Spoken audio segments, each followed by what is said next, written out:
এসো কোরআনের আঙিনায়, এসো শান্তির মোহনায়, এসো কোরআনের আঙিনায়, এসো শান্তির মোহনায়।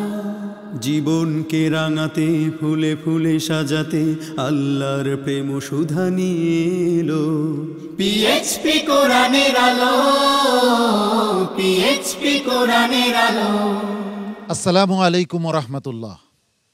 সুদীর্ঘ একটি বছর পর এই মঞ্চ থেকে আমি শাহ ইফতেখার তারিক আপনাদের সবাইকে স্বাগত জানাচ্ছি আপনাদেরই প্রিয় অনুষ্ঠান হিফজুল কোরআন প্রতিযোগিতার অনবদ্য আয়োজন পিএইচপি কোরআনের আলো প্রতিভার সন্ধানে 2021।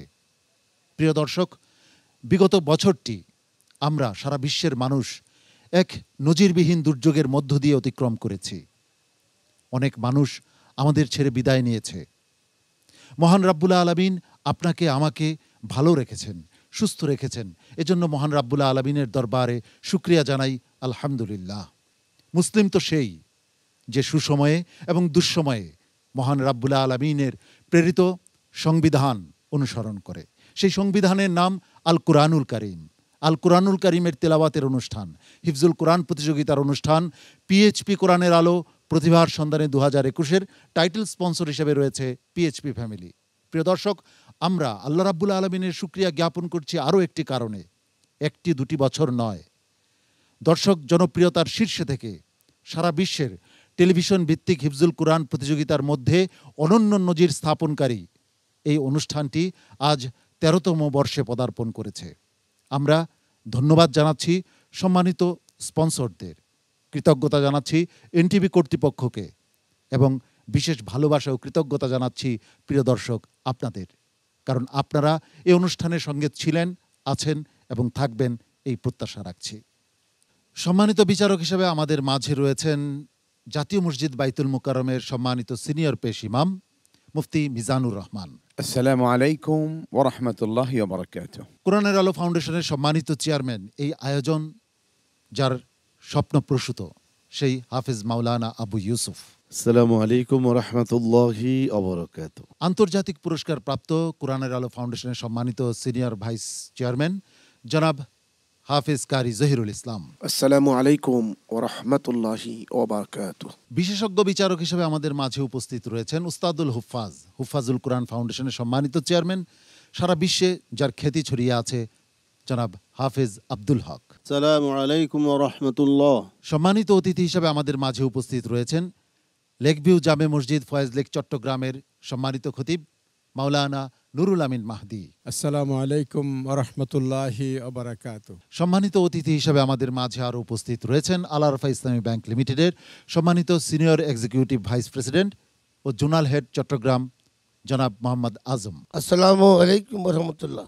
সম্মানিত বিচারক ও অতিথিদ্বয়কে আন্তরিকভাবে স্বাগত জানাচ্ছি আমাদের আজকের এই অনুষ্ঠানে।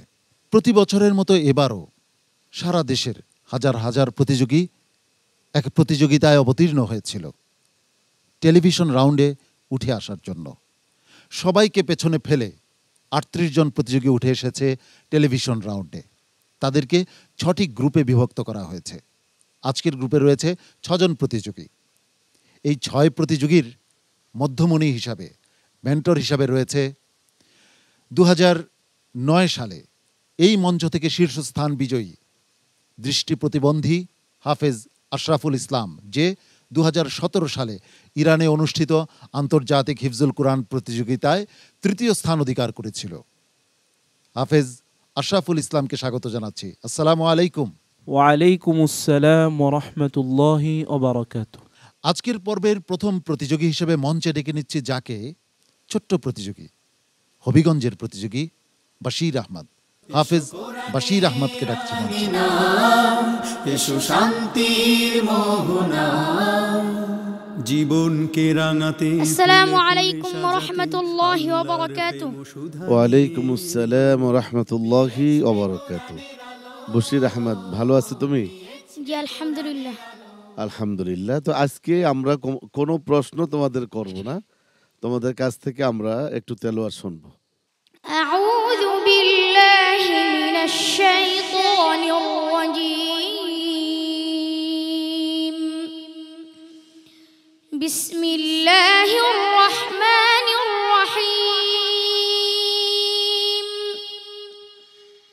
كذبت قوم نوح المرسلين إذ قال لهم أخوهم نوح ألا تتقون إني لكم رسول أمين فاتقوا الله وأطيعون وما أسألكم عليه من أجر إن أجري إلا على رب العالمين فاتقوا الله وأطيعون قالوا أنؤمن لك واتبعك الأرذلون قال وما علمي بما كانوا يعملون إن حسابهم إلا على ربي لو تشعرون وما أنا بطارد المؤمنين إن أنا إلا نذير مبين قالوا لئن لم تنته يا نوح لتكونن من المرجومين قال رب إن قومي كذبون فافتح بيني وبينهم فتحا ونجني ومن معي من المؤمنين فأنجيناه ومن معه في الفلك المشحون ثم أغرقنا بعد الباقين إن في ذلك لآية وما كان أكثرهم مؤمنين حسبك صدق الله مولانا العظيم وصدق رسوله النبي الكريم কেমন আছো বাশির আহমদ? الحمد لله তোমার আজকের পারফরমেন্স কেমন হলো সম্মানিত বিচারকদের কাছ থেকে জেনে আসি। মুফতি মিজানুর রহমান, কেমন লাগলো বাশির আহমদের তিলাওয়াত আপনার কাছে? আলহামদুলিল্লাহ, শুরুতেই অনেক অনেক ধন্যবাদ। আজকের এই অনুষ্ঠানের এই সূচনা লগ্নেই এত সুন্দর এত চমৎকার তেলাওয়াত আমরা শুনলাম। আসলেই আল্লাহর কোরআনের এটাই মুজিজা। এই ছোট্ট শিশু, একটুখানি মানুষ, অথচ অত্যন্ত চমৎকারভাবে সুন্দর করে কোরআন কারীম আমাদেরকে শুনিয়েছে। তো আমরা চাইবো সামনে তুমি আরও অনেক ভালো করবে, আরও অনেক সুন্দর করবে এবং পারবে তুমি, আমরা আশাবাদী। মুহতারাম হাফেজ মাওলানা আবু ইউসুফ, আমি আমাদের পূর্ববর্তী বিচারকের সাথে একই সুরে সুর মেরে বলবো, এই আলোকিত মঞ্চকে তুমি তোমার তেলাওয়াতের মাধ্যমে আরো অনেক বেশি আলোকিত করে তুমি তুললে। জাযাকাল্লাহ, এগিয়ে যাও বাবা, আমরা তোমাকে শেষ পর্যন্ত দেখতে চাই ইনশাআল্লাহ। সম্মানিত অতিথি মুহতারাম মোহাম্মদ আজম, আপনার কাছে জানতে চাচ্ছি আজকের এই পরিবেশে এই ছোট্ট শিশুটির তেলাওয়াত আপনার কাছে কেমন লেগেছে? বশির আহমদকে আমাদের আল্লাহ রাফা বাংলাদেশের অন্যতম শ্রেষ্ঠ ইসলামী ব্যাংক আল্লাহ রাফা ইসলামী ব্যাংকের পক্ষ থেকে শুভেচ্ছা। আমি দোয়া করি বশির আহমদ এই প্রতিযোগিতায় শেষ পর্যন্ত যেন ইনশাআল্লাহ টিকে থাকতে পারে। বশির আহমদের প্রতি শুভকামনা রইল। অনেক অনেক ধন্যবাদ সম্মানিত অতিথি বাশির আহমেদ, তোমার জন্য যে দোয়া এবং ভালোবাসা রইল, আশা করি আর প্রতিফলন আমরা দেখতে পাবো সামনে ইনশাআল্লাহ। আসসালামু আলাইকুম ওয়া রাহমাতুল্লাহি ওয়া বারাকাতুহু। কোরআনের আলো, পিএইচপি কোরআনের আলো, পিএইচপি কোরআনের আলো। প্রিয় দর্শক, আমরা খুঁজছি 2021-এর সেরা প্রতিযোগীকে, যার জন্য রয়েছে 4 লক্ষ টাকা পুরস্কার। দ্বিতীয় স্থান অধিকারীর জন্য রয়েছে 3 লক্ষ টাকা পুরস্কার। তৃতীয় স্থান অধিকারীর জন্য রয়েছে 2 লক্ষ টাকা ও চতুর্থ স্থান অধিকারীর জন্য রয়েছে 1 লক্ষ টাকা পুরস্কার। প্রথম, দ্বিতীয় ও তৃতীয় স্থান অধিকারীর ওস্তাদদের জন্য রয়েছে আকর্ষণীয় পিএইচপি মোটরসাইকেল। এছাড়াও বিভিন্ন ক্যাটাগরিতে বাংলা ক্যাটের পক্ষ থেকে রয়েছে 50,000 টাকা করে পুরস্কার। প্রিয় দর্শক, এবারে মঞ্চে ডেকে নিচ্ছি ময়মনসিংহের মুক্তাগাছার আরও একজন মেধাবী প্রতিযোগীকে, যার নাম তালহা বিন জাহিদ, হাফেজ তালহা বিন জাহিদ। এসো শান্তির মোহনা, জীবনকে রাঙাতে ফুলে ফুলে সাজাতে। আসসালামু আলাইকুম ওয়া রাহমাতুল্লাহি ওয়া বারাকাতুহু। ওয়া আলাইকুম আসসালাম ওয়া রাহমাতুল্লাহি ওয়া বারাকাতুহু। নির্ভয়ে একটু তেলাওয়াত করো, আমরা একটু তেলাওয়াত শুনবো। আউযু বিল্লাহি মিনাশ শাইতানির রাজীম। বিসমিল্লাহির রহমানির রহিম।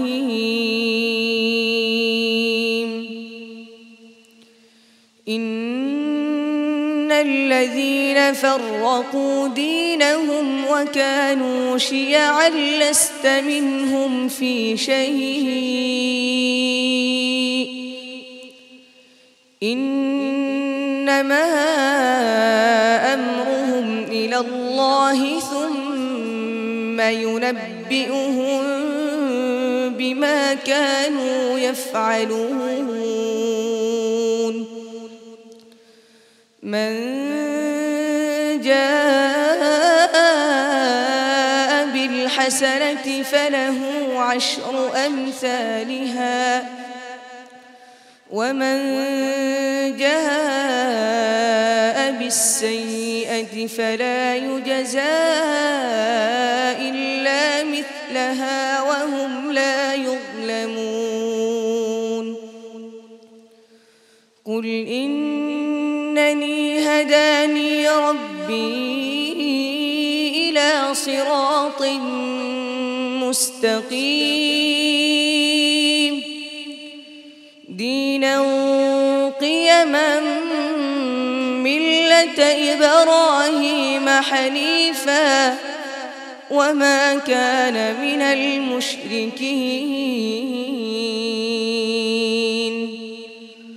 قل إن صلاتي ونسكي ومحياي ومماتي لله رب العالمين لا شريك له وبذلك أمرت وأنا أول المسلمين.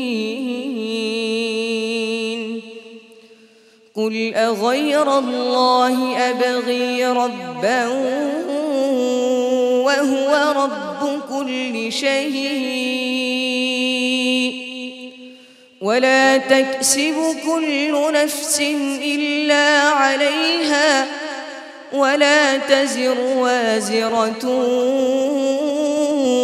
وزر أخرى ثم إلى ربكم مرجعكم فينبئكم بما كنتم فيه تختلفون. وهو الذي جعلكم خلائف الأرض ورفع بعضكم فوق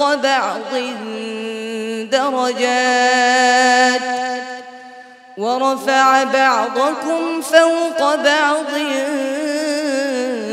درجات ليبلوكم فيما آتاكم إن ربك سريع العقاب وإنه لغفور رحيم. حسبك. صدق الله العظيم. মাশাআল্লাহ, হাফেজ মাওলানা আবু ইউসুফ। ধন্যবাদ তলহা বিন জাহিদকে। আসলে হৃদয়গ্রাহী একটি তেলাওয়াত তুমি উপহার দিলে মাহে রমাদানের এই প্রথম দিনে। আমার কাছে অনেক ভালো লেগেছে, মোবারকবাদ।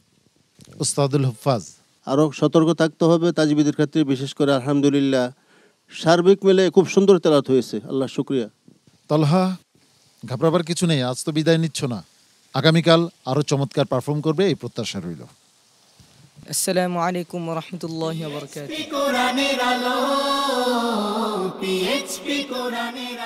প্রিয় দর্শক, এবারের মঞ্চে ডেকে নিচ্ছি কুমিল্লার এক ছোট্ট প্রতিযোগীকে। তার নাম ইয়াসিন আরাফাত, হাফেজ ইয়াসিন আরাফাত। এসো শান্তির মোহনা, জীবনকে রাঙাতে ফুলে ফুলে সাজাতে। আসসালামু আলাইকুম ওয়া রাহমাতুল্লাহি ওয়া বারাকাতুহু। ওয়ালাইকুম আসসালাম ওয়া রাহমাতুল্লাহি ওয়া বারাকাতুহু। ইয়াসিন আরাফাত, কেমন আছো বাবা? উস্তাদ জি আলহামদুলিল্লাহ, আপনি কেমন আছেন? আলহামদুলিল্লাহ, আমিও ভালো আছি। তবে আজকে তোমার জন্য সুসংবাদ হলো, আজকে আমরা কোনো প্রশ্ন তোমাকে করব না, তোমার কাছ থেকে আমরা আজকে তেলাওয়াত শুনবো। হ্যাঁ, একটু তেলাওয়াত করো তুমি। আউযু বিল্লাহি মিনাশ শাইতানির রাজীম। বিসমিল্লাহির রহমানির রহিম। فإن تولوا فقد أبلغتكم ما أرسلت به إليكم ويستخلف ربي قوما غيركم ولا تضرونه شيئا إن ربي على كل شيء حفيظ. ولما جاء أمرنا نجينا هودا والذين آمنوا معه برحمة منا والذين آمنوا معه برحمة منا ونجيناهم من عذاب غليظ. وتلك عاد جحدوا بآيات ربهم وعصوا رسله واتبعوا أمر كل جبار عنيد. وأتبعوا في هذه الدنيا لعنة ويوم القيامة ألا إن عادا كفروا ربهم ألا بعدا لعاد قوم هود.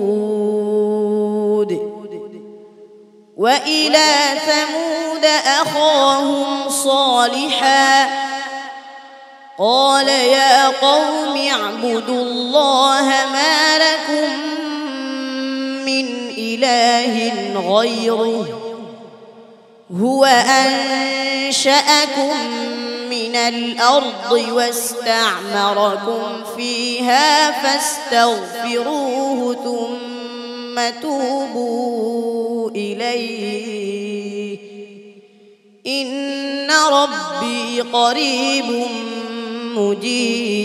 مجيب.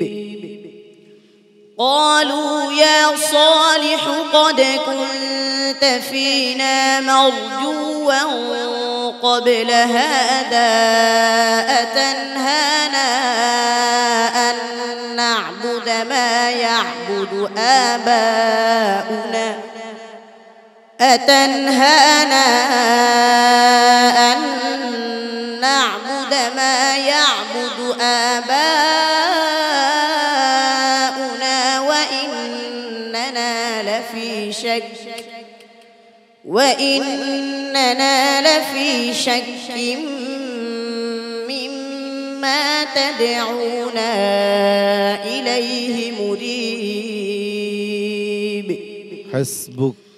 صدق الله مولانا العظيم وصدق رسوله النبي الكريم মাশাআল্লাহ, তোমার এত সুন্দর তেলাওয়াত আমি মন দিয়ে শুনছিলাম। সম্মানিত বিচারক মুফতি মিজানুর রহমান কেমন তেলাওয়াত করেছে আমাদের আজকের প্রতিযোগী? আলহামদুলিল্লাহ, ইয়াসিন আরাফাতের তেলাওয়াত আসলেই অনেক সুন্দর। আমরা খুব মন দিয়ে শুনছিলাম। তো আমার কাছে মনে হয়েছে যে তার কাছে এর চেয়েও আরও সুন্দর কিছু দেওয়ার একটা প্রতিভা তার মধ্যে লুকিয়ে আছে। আমরা চাইবো সামনে তুমি আরও সুন্দর কিছু আমাদের উপহার দেবে। আর একটু সামান্য একটা শব্দ ছুটে যাচ্ছিল, এটুকুও যেন না হয়। হ্যাঁ, সামনে খেয়াল রাখবে। মোহতারাম অতিথি জনাব মোহাম্মদ আজম। সম্মানিত বিচারক, আমাদের মিজানুর রহমান হুজুরের সাথে আমি একমত। সে একজন শক্ত প্রতিযোগিতা, অনেক কিছু দেওয়ার আছে। তুমি আরও সামনে আরও ভালো কিছু আশা করছি। তোমার জন্য অনেক অনেক শুভকামনা রইল। আশা করছি আগামীকাল আরও চমৎকার পারফর্ম করে আজকের ঘাটতিটুকু পুষিয়ে নেবে ইনশাআল্লাহ। আসসালামু আলাইকুম ওয়া রাহমাতুল্লাহি ওয়া বারাকাতুহু। কোরআনের আলো, পিএইচপি কোরআনের আলো, পিএইচপি কোরআনের আলো। প্রিয় দর্শক, এবারে ডেকে নিচ্ছি কুড়িগ্রামের প্রতিযোগীকে, মাসুম বিল্লাহ ইউসুফ। হাফেজ মাসুম বিল্লাহ ইউসুফ। এসো শান্তির মোহনা। আসসালামু আলাইকুম ওয়া রাহমাতুল্লাহি ওয়া বারাকাতুহু। ওয়ালাইকুম আসসালাম ওয়া রাহমাতুল্লাহি ওয়া বারাকাতুহু। মাসুম বিল্লাহ ইউসুফ, আমরা এই মুহূর্তে তোমার কাছ থেকে একটু কোরআনুল কারীম থেকে তেলাওয়াত শুনতে চাই। একটু তেলাওয়াত করো। আউযু বিল্লাহি মিনাশ শাইতানির রাজীম। বিসমিল্লাহির রহমানির রহিম।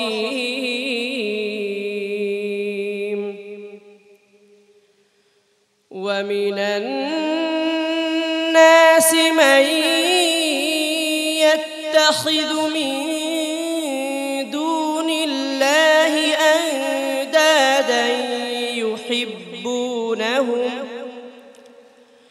يحبونهم كحب الله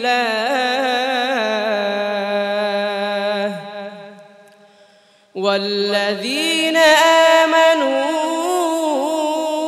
أشد حبا لله ولو يرى الذين ظلموا إذ يرون العذاب أن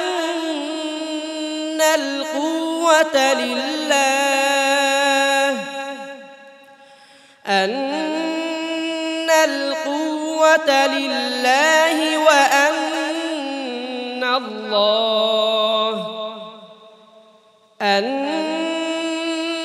القوة لله جميعا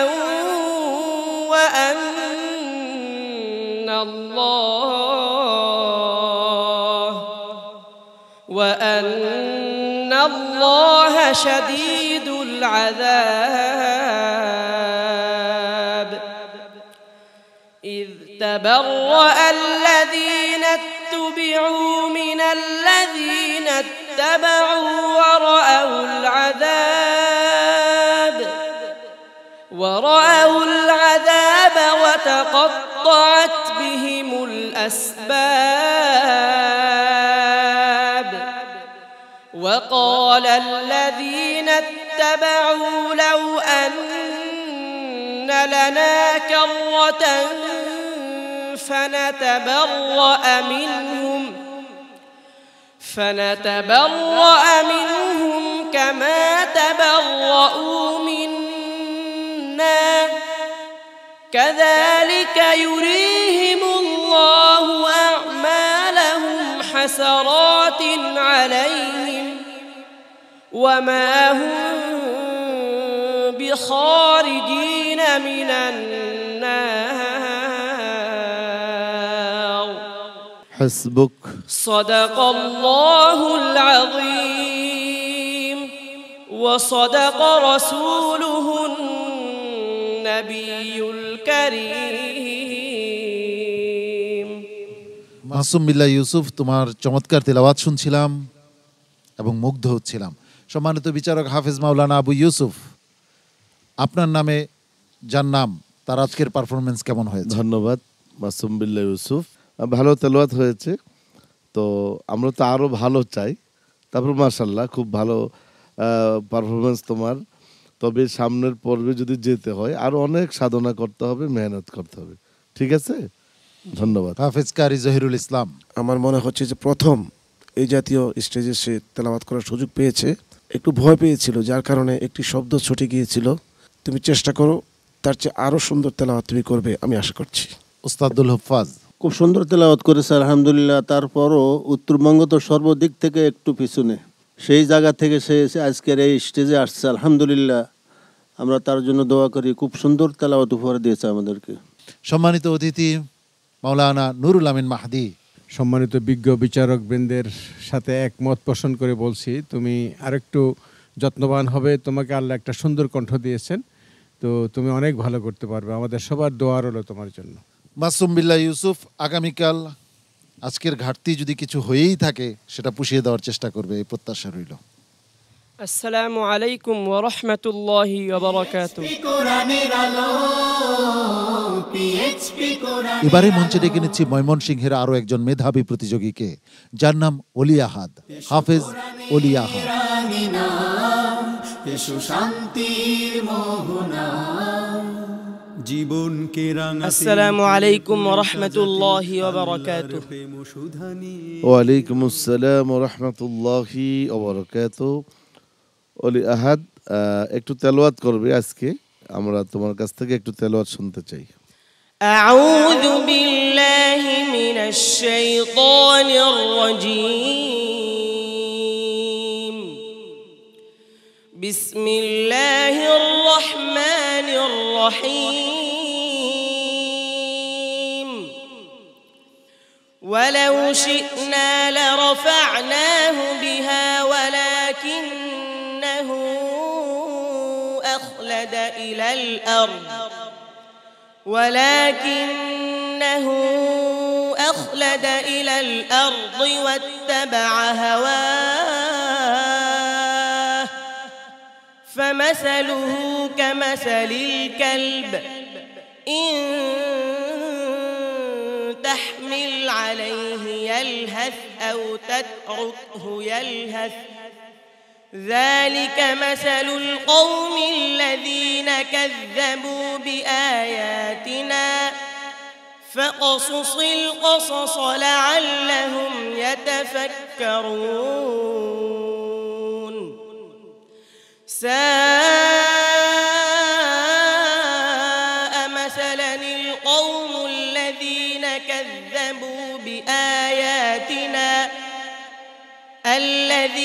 كذبوا بآياتنا وأنفسهم كانوا يظلمون من يهد الله فهو المهتدي ومن يضلل فأولئك هم الخاسرون ولقد ذرأنا لجهنم كثيرا من الجن والإنس لهم قلوب لا يفقهون بها ولهم أعين لا يبصرون بها ولهم آذان لا يسمعون بها أولئك كالأنعام بل هم أضل أولئك هم الغافلون ولله الأسماء الحسنى فدعوه بها وذروا الذين يلحدون في أسمائه سيجزون ما كانوا يعملون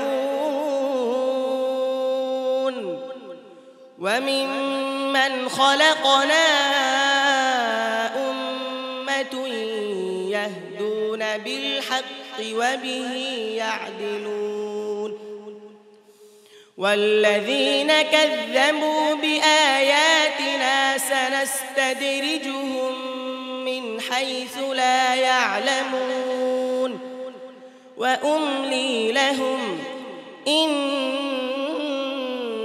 كيدي متين حسبك صدق الله مولانا العظيم মাশাআল্লাহ। সম্মানিত বিচারক হাফেজ মাওলানা আবু ইউসুফ। ধন্যবাদ অলিয়াহাতকে। আমার মনে হয় একটু তাড়াহুড়া করলে, হ্যাঁ মনে একটু কাজ আছে তোমার, আর একটু ধীরে স্থিরে তেলাওয়াত করবে। মাশাআল্লাহ, ভালো তেলাওয়াত হয়েছে, হ্যাঁ সুন্দর হয়েছে, আরো সুন্দর করতে হবে। উস্তাদুল হাফাজ, এই মঞ্চে পড়তে হলে আরো সুন্দরভাবে পড়তে হবে, চেষ্টা করতে হবে, আর ফেসগুলি আরো একটু সুন্দর করে উচ্চারণ করতে হবে। কৌল কৌল ওটা মাজহুরের দিকে জায়গা, মাজহুল মাজহুল তো বুঝবে না, মারুফ হয়, পেশের উচ্চারণ হয় মারুফ। সুতরাং পেশগুলি আরো খুব চিকন করে সুন্দরভাবে উচ্চারণ করতে হবে, কুল কোল যাতে না হয়, এদিকে খুব সতর্ক থাকবে। তোমার জন্য অনেক অনেক শুভকামনা রইল, আগামীকাল আরো ভালো করবে এই প্রত্যাশা রাখছি। আসসালামু আলাইকুম ওয়া রাহমাতুল্লাহি ওয়া বারাকাতুহু। কোরআনের আলো, পিএইচপি কোরআনের আলো।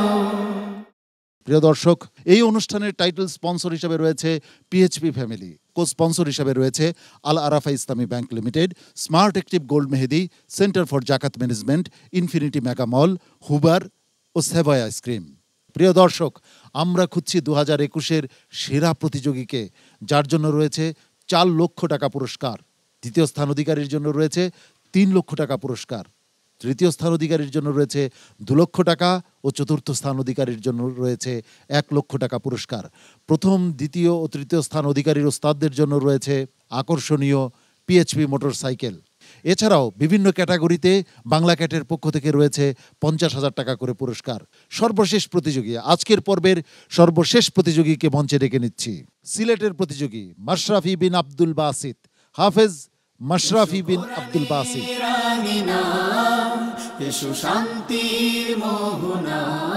আসসালামু আলাইকুম ওয়া রাহমাতুল্লাহি ওয়া বারাকাতুহু।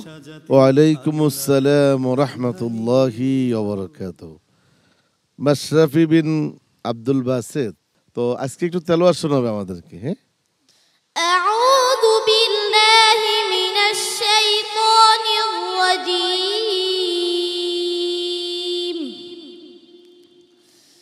বিসমিল্লাহির রাহমানির রাহিম।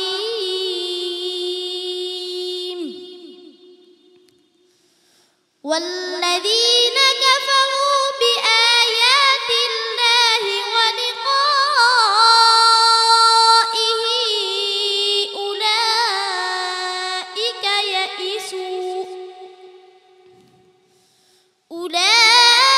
أولئك يئسوا من رحمتي وأولئك لهم عذاب أليم.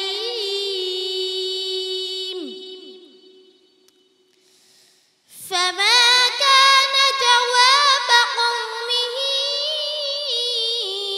إلا أن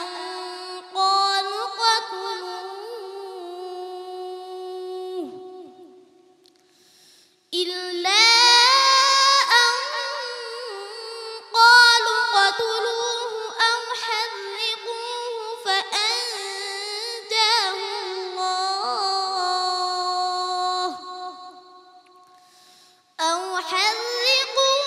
فأنجاه الله من النار.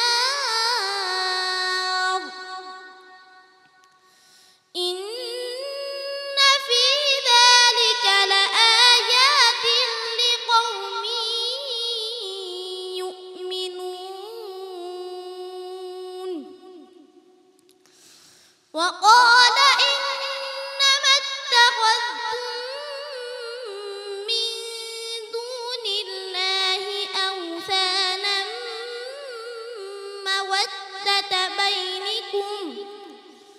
مودة بينكم في الحياة الدنيا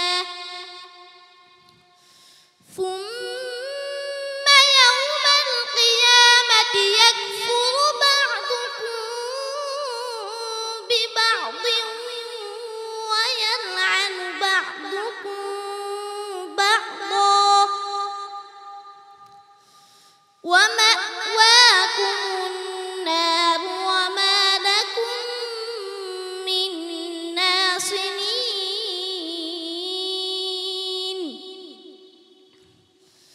فآمن له لوط وقال إني مهاجر إلى ربي إنه هو العزيز الحكيم حسبك صدق الله العظيم وصدق رسوله النبي الكريم মাশাআল্লাহ। সিলেটের ছোট্ট প্রতিযোগী মাশরাফির চমৎকার তেলাওয়াত শুনছিলাম আমি মুগ্ধ হৃদয় নিয়ে। সম্মানিত বিচারক উস্তাদুল হুফাজ, মাশরাফির আজকের পারফরমেন্স আপনার কাছে কেমন লেগেছে? মরহুম কারি ইব্রাহিম সাহেব রহমতুল্লাহ আলাই, ওনার একটি বিশেষত্ব ছিলেন তেলাওয়াতের ক্ষেত্রে। হজরত যখন মাদানী লাহানে সুরে তেলাওয়াত করতেন, মানুষ সব পাগল দেওয়ানা হয়ে যেত। সেই সুরটা তার মধ্যে আজকে বেশি আসছে। আলহামদুলিল্লাহ, আল্লাহ তাআলা মাশরাফির এই প্রতিভাকে আল্লাহ তাআলা কবুল করেন। তুমি সামনের দিকে এগিয়ে যাও ইনশাআল্লাহ। হাফেজ মাওলানা আবু ইউসুফ, তোমার যে শটটা ওস্তাদজি পছন্দ করেছে একটু ছুটে যায়, হ্যাঁ, তা আর একটু প্র্যাকটিস করলে আমার মনে আরো অনেক ভালো করতে পারবে। এগিয়ে যাও। আমিন। মাশরাফি, অনেক শুভকামনা তোমার জন্য। আগামীকাল আরো চমৎকার পারফর্ম করবে এই প্রত্যাশা রইল। সবাই আমার জন্য দোয়া করবেন। আসসালামু আলাইকুম ওয়া রাহমাতুল্লাহি ওয়া বারাকাতুহু। কোরআনের আলো মাশরাফির তিলাওয়াতের মধ্য দিয়ে এই গ্রুপের সব প্রতিযোগীর পারফরমেন্স আমরা প্রত্যক্ষ করলাম। এই গ্রুপের মেন্টর হিসেবে রয়েছে হাফেজ আশরাফুল ইসলাম। হাফেজ আশরাফুল ইসলামের কাছে জানতে চাচ্ছি, আজকের পারফরমেন্স তো আমরা প্রত্যক্ষ করলাম, কেমন করলো প্রতিযোগীরা? ভালো পারফর্ম করেছে আলহামদুলিল্লাহ। হয়তো আজকে প্রথম দিন হিসাবে কারো একটু মিস্টেক হয়ে গেছে, সেটা ইনশাল্লাহ আগামী পর্ব থেকে আমি আশা করছি আর হবে না। সকল দর্শক শ্রোতা যারা এই অনুষ্ঠান দেখছেন, সকলের কাছে আমি আমার এই গ্রুপের সকল প্রতিযোগীর জন্য আমি দোয়া চাচ্ছি। প্রিয় দর্শক, আজ কেউ বিদায় নিচ্ছে না। আগামীকাল এই 6 প্রতিযোগীর মধ্য থেকে 2 জনকে বিদায় নিতে হবে, আর 4 জন চলে যাবে পরবর্তী রাউন্ডে। আগামীকাল একই সময়ে আপনাদের প্রিয় এই অনুষ্ঠান হিফজুল কোরআন প্রতিযোগিতার অনন্য আয়োজন পিএইচপি কোরআনের আলো প্রতিভার সন্ধানে 2021 দেখার আমন্ত্রণ জানাচ্ছি। মহান রাব্বুল আলামিন আপনাদের সবাইকে ভালো রাখুন, সুস্থ রাখুন, ঈমান ও আমলের সাথে রাখুন, এই প্রত্যাশায় আমি শাহ ইফতেখার তারিক এখানেই বিদায় নিচ্ছি। আসসালামু আলাইকুম ওয়া রাহমাতুল্লাহি ওয়া বারাকাতুহু। পিএইচপি কোরআনের আলো।